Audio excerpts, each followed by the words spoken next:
Hello दोस्तों, नमस्ते, प्रणाम। मैं सुषमा पंडित अपने YouTube चैनल पर आप सभी का स्वागत करती हूं।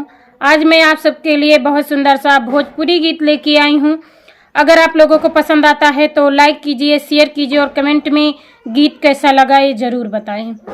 झुमका झुलनिया दीहा, झुमका झुलनिया दीहा, दीहा कर धनिया उह नगीनिया के ना। झुमका झुलनिया दीहा, दीहा कर धनिया ओ नगीनिया के ना। दिलवा दीहा ना ये राजा सावतीनिया के ना। दिलवा दीहा ना ये राजा सावतीनिया के ना।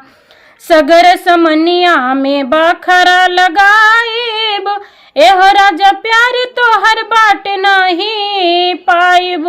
सगर समनिया में बाखरा लगाइब, एहो राजा प्यार तो हर बाट नहीं पाइब। छुआ बनओ होके कबो खा के कहा किरिया, जियते जी मार जाइब ना तो ये संवरिया। छुआ बनओ होके कबो खा के कहा किरिया, जियते जी मार जाइब ना तो ये संवरिया। महल अटारी दीहा, महल अटारी, महल अटारी दीहा, दीहा लहंगा साड़ियों ठगिनिया के ना।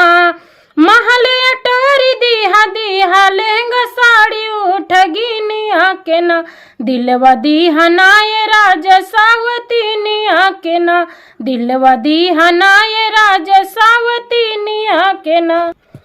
ले अइला सवतिया कौन काइनी कसूर हो, पिछला जन्म के कौन चूक बा जरूर हो। ले अइला सवतिया कौन काइनी कसूर हो, पिछला जन्म के कौन चूक बा जरूर हो। सेजिया के सुख सैया जेहिया बटाई, वही दिन राजा हमर छाती फट जाई।